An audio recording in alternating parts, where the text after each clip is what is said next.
Hey, hello guys, it's How to Tech Simplified back again with another easy tutorial, and today I'm going to show you how to actually delete your Facebook account so that it's permanently gone. Now, the first thing that you want to do is open up your browser, go to Facebook and log into your existing account, and from there we go to the top right corner and we head down to the settings and privacy. Now from there we go to the settings, and you could imagine it having to be in the normal settings, but Facebook hid it behind the Meta Account Center. So we need to go to the Meta Account Center, and right here we go down to the personal details right below account settings, and here we select the account ownership and control. Now inside the ownership and control we select the second option, the deactivation or deletion.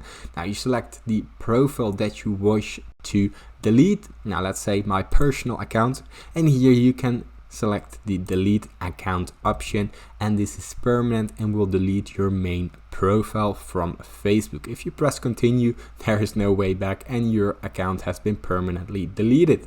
Now if you still get any other questions, or if this tutorial has helped you, leave a like, subscribe, it helps me out a lot, and thank you for watching.